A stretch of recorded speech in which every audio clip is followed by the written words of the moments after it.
ये कभी विश्राम को प्राप्त नहीं हुआ। ये संकल्प बनाता है अगर ये शरीर भोगने को मिल जाए मैं विश्राम को प्राप्त हो जाऊंगा, ये पदार्थ भोगने को मिल जाए, ये दृश्य देखने को मिल जाए, ये श्रवण प्रिय संगीत सुनने को, ये वात सुनने को, इंद्रियों के सहित मन शब्द स्पर्श रूप रस गंध, और चाहता है विश्राम। भ्रमित करके हमको जहां बिल्कुल विश्राम नहीं है, बिल्कुल आनंद नहीं है, वहां ले जाता है और फिर खुद अनुभव करके कहता है इसमें तो नहीं है, शायद उसमें होगा। फिर वहां से विचलित करके दूसरे में, दूसरे से तीसरे में पूरा जीवन व्यतीत कर देता है। कब हूं मन, पकड़ो तो इसकी चाल को। ये छलिया हमको छल रहा है और हम अपने आप को इसके अधीन करते चले जा रहे हैं, और उसकी चाल को ना समझकर हम समझते हैं ये मन हमें सुख देगा, जो कहता है मुझे कर लेना चाहिए। गलत सलाहकार है, फंसा देगा, पराजित करा देगा, बंधन में डलवा देगा। जैसे जिस राजा का मंत्री यदि गलत सलाह दे तो राज्य नष्ट हो जाता है, यदि वैद्य गलत सलाह दे तो मरीज को रोग पूर्ण रूप से अधीन करके नष्ट कर देता है, यदि सदगुरु शिष्य के अनुकूल होकर बोले तो उसका नाश हो जाता है, शास्त्र के अनुकूल, सिद्धांत के अनुकूल तो उसको परमात्मा प्राप्ति होती है। ऐसे ही इस मन रूपी सलाहकार ने मुझ भगवद अंश को ऐसी सलाह दी कि शब्द स्पर्श रूप रस गंध, ये जो माया रचित हैं, इनके भोगने में बड़ा सुख है। जहां जहां कहता है वहां वहां, जो जो क्रिया कहता है वो क्रिया, जैसे जैसे कहता है वैसे वैसे। पर कब हूं मन विश्राम न मान्यो, कभी इस छलिया मन ने ऐसा नहीं कहा कि बस हो गया, जिस मार्ग में चला भी सुख नहीं मिला, ये सब मिथ्या है, सत्य वचन है, अब मुझे वापस होना चाहिए, इस मन की सलाह में नहीं फंसना चाहिए। पर नहीं, उसी छलिया मन का साथ देकर, इतना साथ देकर कि स्वयं मन बन करके, कि मन मानो मैं हूं, मन को अच्छा लगा मेरे को अच्छा लगा, मन को बुरा लगा मेरे को बुरा लगा, इतनी तन्मयता, यही हमारा पतन है, यही हमारी मायाकृत आकर्षण की वृत्ति है जो हम समझ नहीं पा रहे। निशिदिन भ्रमत विसारी सहज सुख, जहां तहां इंद्रिन तान्यो, कब हूं मन विश्राम न मान्यो। रात दिन जैसा इसने कहा इंद्रियों के सहित वैसी ही चेष्टा की, पर सहज सुख जो हमारा स्वरूप है, चेतन अमल सहज सुख राशि, हम अपने स्वरूप का विस्मरण करके हमारे ही बल से बलवान होकर इस मन और इंद्रियों ने हमें फंसा दिया, दुर्गति कर दी। अपने सहज सुख को, जो आत्मस्वरूप है, जो आराध्य देव हैं, सहजानंद वर्षिणी श्यामा जी, इनके नाम सुख को क्या पैसा लगता है नाम में? अंदर ही अंदर राधा राधा राधा। किसके सहयोग की जरूरत है? कौन सी क्रिया के संपादन की जरूरत है? राधा राधा राधा। अब नाम स्मरण करते हुए जो धर्म कर्म है खूब करो, 10 गुना लाभ बढ़ेगा। 1 अंक विराजमान कर दिया, फिर शून्य बढ़ाते चले जाओ, 10 गुना उसका महत्व बढ़ता चला जाएगा शून्य का। 1 हटा दो, सैकड़ों शून्य बना दो, कुछ नहीं हाथ लगेगा। ऐसे ही सहज सुख, नाम रूप लीला धाम, ये हमारा स्वरूप है, हमारी आत्मा है, ये हमारा आराध्य है। भूल गए इसे, सहज सुख को भूल करके इंद्रिय और मन के द्वारा हम ठगे जा रहे हैं रात दिन, अपने को बड़े बुद्धिमान समझ रहे हैं। इसीलिए कहा गया है राम ही भजई ते चतुर नर। वही चतुर है इस संसार में जो माया के आकर्षण से बच करके नाम जप कर ले जाए। नाम जप नहीं हो रहा तो जीवन व्यर्थ जा रहा है। निशिदिन भ्रमत, रात दिन दौड़ा रहा है मन, ये कर लो, ये मिल जाएगा, इससे सुखी हो जाओगे। इतने अधर्माचरण, इतने पापाचरण कि फिर बुद्धि निर्णय करना बंद कर देती है। वो पशुवत, वो राक्षसवत हो जाता है। आंख खोल के देख लो, भगवद विमुख कैसा अंतःकरण निश्चय करता है, कैसा मनन करता है, कैसा चिंतन करता है। निंदनीय से निंदनीय कृत्य करने में उसको कोई संकोच, कोई लज्जा, कोई भय नहीं लगता। दुर्दशा यही है जीते जी दुर्दशा यही है। आप अपने बल को भूल करके इनके अधीन हो गए, अब ये जो चाहे करवा रहे हैं। हम कहते हैं हमारे में तो सामर्थ्य नहीं, वो आपकी ही सामर्थ्य से हो रहा है, आप समझ नहीं पा रहे। भ्रमक, आप भ्रमित हो गए हैं, ऐसा लगता है मन बहुत बलवान, इंद्री बहुत बलवान, और आपके ही बल से वो बलवान है। निश दिन भ्रमत विसारी सहज सुख, जहां तहां इंद्री तान्यो, खींच रही इंद्रियां। श्री प्रहलाद जी महाराज भगवान नृसिंहदेव जी से कह रहे, हे नाथ, जैसे एक पुरुष की बहुत सी स्त्रियां हों और वो अपने अपने शयन गृह की तरफ उसे खींच रही हूं, ऐसी दुर्दशा है। नित्य इंद्रिय अपने सुख के लिए, श्रवणेन्द्रिय अपने सुख के लिए, घ्राणेन्द्रिय अपने सुख के लिए, रसेंद्रिय अपने सुख के लिए, त्वगेंद्रिय, जनेन्द्रिय, सब। प्रभु बचा लो इस दुर्दशा से जीव को। तो प्रभु ही शास्त्र, सदगुरुदेव संत के रूप में वो सूत्र बताते हैं, वो युक्ति बताते हैं, जिससे तुम मुक्त हो जाओगे इस बंधन से। फिर तुम्हें समझ में आएगी ये बात। अभी तो ऐसा लग रहा है कि कथा भागवत का कोई पुण्य मिले सुनने का, और जो चाहे वो हमें लाभ मिल जाए, बस यही है। यद्यपि विषय संग सहो दुसह दुख, विषम जाल अरुझान्यो, तदपि न तजत मूढ़ ममता बस, जानत हूं नहीं जान्यो, कब हूं मन विश्राम न मान्यो। यद्यपि विषयों के संग ने कितनी जलन प्रदान की, असही, पहले भोगने की इच्छा की जलन, फिर भोगने में जो इच्छा की थी भोगने की वो सुख नहीं मिला, फिर उसके बाद एक नवीन तृष्णा, नवीन भोग वासना वो चला रही। भोगते भोगते क्षीण हो गई शक्ति, बलहीन हो गया, इंद्रियां बलवान, भोग इच्छा बलवान, रात दिन जला रही। ऐसे संकट में, ऐसी प्रवृत्ति में वो निकल नहीं पा रहा, अंदर ही अंदर जल रहा है। कैसे निकलूं? यद्यपि जान रहा है कि यही मुझे कष्ट दे रहा है, यही मुझे फंसा रहा है, फिर भी उसी में। यद्यपि विषय संग सहो दुषा दुख, विषम जाल अरुझान्यो। आहा, असही संकट सह रहा है, कठिन जाल में फंस गया है। यह जाल दिखाई नहीं देता, बस फांस लेता है। कहां फंसे हो देखो, पर अंदर से ऐसे फंसे हो कि जी नहीं सकते। ये माया जाल है। मछली फंसती तो जाल तो दिखाई देता है, लेकिन माया का फेंका हुआ जाल दिखाई नहीं देता, फंस जाता है जीव। और ये सदगुरुदेव के शास्त्र के वचन ही इस जाल से तुम्हें मुक्त करा सकते, दूसरा कोई नहीं। और इस जाल का प्रभाव है कि उस जाल से निकलना ही नहीं चाहता, उसी जाल में सुखी रहना चाहता है। ये बड़ी विचित्र दुरत्यय भगवान की भ्रमात्मक माया है। यद्यपि विषय संग सहो दुषा दुख, विषम जाल अरुझान्यो, तदपि न तजत मूढ़ ममतावश, जानत हो नहीं जान्यो। एक को फेंक के आ रहा है, जला के आ रहा है, गाड़ के आ रहा है, और कह रहा है भाई रो मत, सबकी यही दशा होती है। जान रहा है इसका, अरे कोई साथ नहीं जाता, सबको ऐसे जान रहा है, पर ना जाने वो केवल बोल रहा है, अंदर से नहीं समझ रहा है। फिर जाके उसी विषयों में सुख खोजता है। उसको यह पता नहीं कि जिस शरीर का आश्रय लेकर हम विषय भोग रहे, ये शरीर ही नष्ट हो जाने वाला, ये शरीर ही दुखमय है। फिर इससे भोगे जाने वाले विषय कैसे सुखमय हो सकते हैं? रसेंद्रिय अच्छे अच्छे पदार्थों के लिए ललचा रही है, खाने के बाद 6 घंटे के बाद ऐसा दुर्गंध युक्त मल बनता है, उसी को ललचा रही थी। कैसी कैसी मायाजनित जाल के फंदे जिसने हमें बांध रखा है। अरे केवल प्राण पोषण करो, धर्म युक्त कार्य करो, निरंतर नाम जप करो और छूट जाओ इस शरीर बंधन से। यह समझ में ही नहीं आता। तुम अविनाशी हो, शरीर विनाशी है।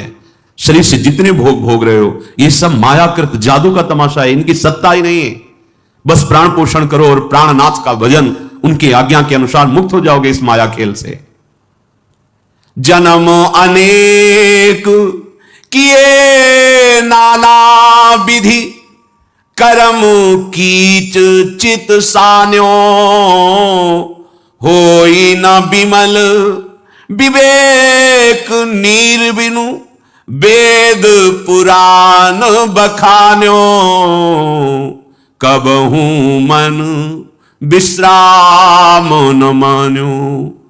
बहुत जन्म हो गए, अनेक जन्मों में बहुत से कर्म किए, और ये कर्म रूपी कीचड़ में ऐसा फंसा लिया, हम निकल ही नहीं पा रहे। एक कर्म बख्शने वाला नहीं, एक एक चेष्टा इस भूमि पर जो आप करेंगे, एक कर्म भूमि है।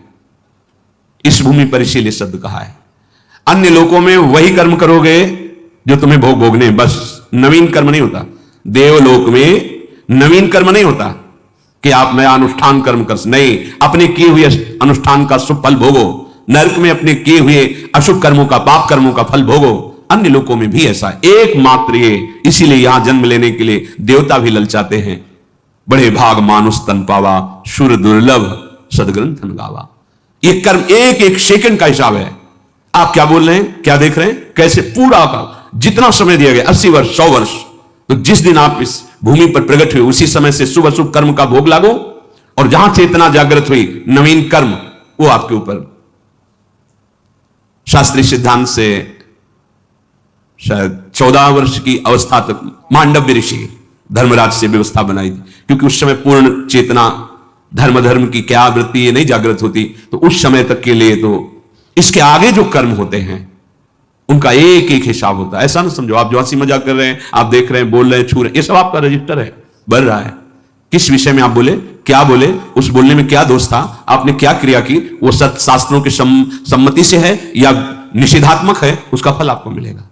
और यदि एक आप युक्ति सीख गए कि अब जो मैं कर्म करने जा रहा हूं वो श्री भगवान की प्रसन्नता के लिए होगा और भगवान के द्वारा दिए बल से होगा, वो कर्म बांधेगा नहीं, और जब कर्म हुआ तो पूर्ण समर्पित प्रभु को मुक्त हो जाओगे। पर कहां इतना ध्यान है, अहम इतना स्मृति थोड़ी रहने देता है कि ये कृष्ण प्रीत्यर्थ कर्म करने जा रहा हूं, ये कृष्ण प्रीत्यर्थ कर्म हो रहा है, ये कृष्णार्पण मस्तु के लिए कर्म हो रहा है, अभी आनंद आने लगेगा। पर नहीं, अहंकार से मैंने किया, मैं करूंगा, मैं जन्म अनेक किए नाना विधि, कर्म कीच चित सान्यो। जैसे कोई दलदल में फंस जाए, निकलना बड़ा मुश्किल, ऐसे ही कर्म जाल फांस लेते हैं, निकलना बड़ा मुश्किल। देखो ना, निकलने की सोचो आप, कैसे अंदर पीड़ा पहुंचाते हैं ये सब। कैसे हमारे बिना परिवार कैसे चलेगा, ये कैसे होगा, ये कैसे होगा, चित्त सान्यो, उसमें फंस गया। वो नहीं समझ पा रहा अनंत ब्रह्मांडों का सृजन करने वाला, पालन करने वाला कोई है, वही हमें निमित्त बनाकर करा रहा है। केवल अहंकार के कारण हम उस रहस्य को नहीं जान पाते। होई न विमल विवेक नीर बिनु। गोस्वामी जी कह रहे, जैसे कोई कीचड़ में सन गया हो तो निर्मल जल चाहिए तभी वो स्वच्छ हो पाएगा। तो हमारा चित्त, हमारा मन, हमारी बुद्धि, हमारा अहम, ये मलिन हो चुका भोगों से। अब विवेक रूपी निर्मल जल हो तब ये एकदम पवित्र हो जाएंगे। तभी जब भगवत भाव की बातें करो तो प्रश्न उठाते हैं, सौम्य भगवान कैसे हो सकते हैं, अरे कर तुम अकर तुम अन्यथा कर तुम, ऐसा नटनागर है, बस उसको पकड़ा सकते हैं तो गुरुदेव के द्वारा उपदिष्ट मार्ग ही, दूसरा कोई उपाय नहीं। इसीलिए गुरु साक्षात परब्रह्म तस्मै श्री गुरुवे नमः। जिस ठाकुर ने अपनी माया का पर्दा लगा के अपने को ढक लिया, वही ठाकुर गुरुदेव रूप में आकर अपनी माया के पर्दा को हटाने का उपाय बता देता है। उस पर चलो, अभी हृदय निर्मल होने लगेगा। नहीं तो मलिन अंतःकरण तुम्हारा गुरुवाणी को नहीं समझ पाएगा, सदगुरु के वचनों को नहीं समझ पाएगा, और उपहास जरूर कर देगा। ऐसे ये चित्त बिना विवेक रूपी निर्मल जल के ये मोह ममता रूपी कीचड़ को साफ नहीं कर सकते। विवेक रूपी जल ही होए विवेक मोह ब्रह्मभागा, तब सब विषय विलास विरागा। ऐसा शास्त्र पुराण वेद सब कहते हैं। विवेक निज हितनाथ पिता गुरु हरिसो, हरसि हृदय नहीं आन्यो, तुलसीदास कब तृषा जाए, सरखन तहि जन्म सिरान्यो, कब हूं मन विश्राम न मान्यो, कब हूं मन विश्राम न मान्यो। जो हमारा परम हित करने वाले हैं, जो मेरे स्वामी हैं, नाथ, कौन? निज हित। हित जो हमारे स्वामी हैं, जो हमारे पिता हैं, जो हमारे गुरुदेव हैं, जो हमारे हरि हैं, कभी निष्कपट इनसे प्रेम नहीं किया, कभी हृदय खोलकर इनसे, हृदय खोल का बड़ा कपटी जीव है। अंतःकरण में तन्मयता के कारण ही भगवद अंश को जीव कहा गया है, देहाभिमानी को ही जीव कहा गया है। बड़ा कपट है। और प्रभु कह रहे मोहि कपट छल छिद्रन, और ये कपट ही करता है। गुरुदेव, हरि, स्वामी, ये सब उसी परम तत्व के पर्यायवाची शब्द हैं। वही एक है। भक्ति भक्त भगवंत गुरु चतुर नाम बपु एक, कहने को उसके बहुत से नाम हैं, वो है एक ही। अपना परम हित अपने स्वामी से होगा, अपने हरि से होगा, अपने गुरुदेव से होगा। जो गुरुदेव, जो हरि, देखो संपूर्ण गीता जी, संपूर्ण वेद, ये जगत गुरु भगवान ने स्वयं गाया है, ये भगवान ने प्रकट किया है। जितने संत महात्मा सदगुरु जन हैं, सबके हृदय में जो बोल रहे हो भगवान ही बोल रहे हैं। अगर उन्होंने खेल रचा है तो खेल की सावधानियां जी, अगर इतनी चूक करोगे तो आउट हो जाओगे, परमार्थ मार्ग में चलने लायक नहीं रहोगे, तुम जीत नहीं पाओगे। अगर जीतना है तो ऐसे चलो, ऐसे तुम परास्त हो जाओगे। दोनों बात उन्हीं की है। अगर आप माया खेल में राजी हो तो उसके अलग इनाम है, और अगर आप भक्ति खेल में राजी हो तो उसके अलग, उन्हीं का खेल है। देख लो, वही आके अपनी माया जनित खेल के दुख वर्णन करते हैं, वही आके अपने भक्ति जनित खेल के प्रेम आनंद का वर्णन करते हैं। कैसा अद्भुत प्रेम, कैसा अद्भुत आनंद। ऐसे सदगुरुदेव जो हरि हैं, जो स्वामी हैं, जो पिता हैं, कभी हृदय खोलकर उनसे, हृदय समर्पित करके बात, क्यों म्यों अनुकूलता प्रतिकूलता प्रपंच, अरे एक जगह तो ऐसी रखो जहां बिल्कुल खुले, सारा संसार कपट में खेल रहा है, एक जगह तो ऐसी रखो गुरुदेव के सामने। तुम चाहे दंड दो, चाहे आप दुलार करो, आपसे कपट नहीं, आपसे झूठ नहीं, आपसे छिपाव नहीं। स्वामी आप ही तो हमारे परम उद्धार के लिए ये रूप लेकर, अब आपसे क्या कपट करना, असमर्थ हूं, आपकी आज्ञा का इस तरह से उल्लंघन होता है, आप संभाल लीजिए प्रभु, मेरे में सामर्थ्य नहीं, सब ठीक हो जाएगा। भगवान एक बात बड़े जोर से कह रहे हैं, मोहि कपट छल छिद्र न भावा। ये हमारे हृदय में जो कपट का जाल है, ये हमें भगवत प्राप्ति नहीं होने दे रहा। निर्मलता यही कि जो हृदय में, वही वाणी में, वही चेष्टा में, कोई छुपाव नहीं। ये संतों का स्वभाव होता है, जो उनके हृदय में, वही वाणी में, वही उनके आचरण में मिलेगा। और ये छलिया जो असत मार्ग का पथिक है, बोल कुछ रहा है, अंदर में कुछ चाल चल रही और आचरण कुछ और ही है। जिसका मन वचन कर्म एक हो, वो भगवान को प्रिय होता है, कपट नहीं। हम भगवत चर्चा भी करते हैं तो कपट करके, इसीलिए उसका प्रभाव जागृत नहीं होता। नहीं तो मात्र भगवत लीला गायन से और श्रवण से भगवत प्राप्ति हो जाएगी, और कोई साधन हो ना हो। कितनों को हो गई है, बहुत ज्यादा इसी को स्वीकार करने से हुई है। जो भी परमार्थ की उत्तम गतियां हैं, इन्हीं दो से हुई। भगवत लीलाओं का गायन, भगवत लीलाओं का श्रवण उत्तम शरणागति को प्रदान कर देता। श्रवण सुजस सुनिया आयो, कैसे शरणागति हुई, श्रवण सुजस सुनिया आयो। पर क्यों नहीं होती, क्योंकि कपट है हमारे हृदय में। चौथी भगत मम गुणगन करहि कपट तज गान। ये एक जगह तो ऐसी रख लो जहां निष्कपट भाव हो, मेरे गुरुदेव, मेरे प्रभु, जैसा हूं आपका हूं। आप ठुकराओ तो आपका हूं, आप पुचकारो तो आपका हूं, आप दंड दो तो आपका हूं, आप प्यार करो तो आपका हूं। आपके सिवा कोई और नहीं, कोई ठौर नहीं। हो गया काम। निज हित नाथ पिता गुरु हरिसो, हरसि हृदय नहीं आन्यो। तुलसीदास कब तृषा जाए, सरखन तहि जन्म सिरान्यो। कब हूं मन विश्राम न मान्यो। यदि तुम कपट छोड़कर हृदय से गुरुदेव का आश्रय लो, उनके वचनों का पालन करो, तो क्या होगा, तुम्हारी प्यास बुझ जाएगी, दौड़ भाग मिट जाएगी। शांति से बैठ जाओ उनकी नाव में। वो खेवैया बहुत चतुर हैं। शांति से बैठना, भरोसा और नाम, नाव में बैठने का मतलब नाम। श्री हरिवंश प्रताप, ये भरोसा, नाम नौका, और निज खेवक, नाम जप करो, भरोसा दृढ़ प्रभु का रखो, तुम्हारी नाव भव समुद्र से तुम्हें पता भी नहीं चलेगा और पार हो जाओगे। श्री हरिवंश प्रताप, नाम नौका, निज खेवक, भव सागर सुख तरत, निकट हरिवंश जो सेवक। अभी समझ जाओ, नहीं तो खोदते खोदते जीवन व्यतीत हो जाएगा और प्यास कभी नहीं बुझेगी। जैसे कुआं खोदना शुरू किया, कुआं खोदते खोदते जीवन की शाम हो गई, लेकिन पानी पीने को नहीं मिला। अर्थात तुम भोगों में भोगते भोगते मर जाओगे, कभी तृप्ति और शांति ना मिली है ना मिलेगी। अनंत जन्म व्यतीत हो गए, इस माया ने विस्मृति के गर्त में ऐसा डाल दिया है कि हमें लगता ही नहीं कि हमारे पीछे जन्म हुए हैं। कभी प्यास नहीं बुझेगी, कभी मन विश्राम को प्राप्त नहीं होगा। इसलिए अहम का समर्पण, आराध्य देव का अनन्य चिंतन,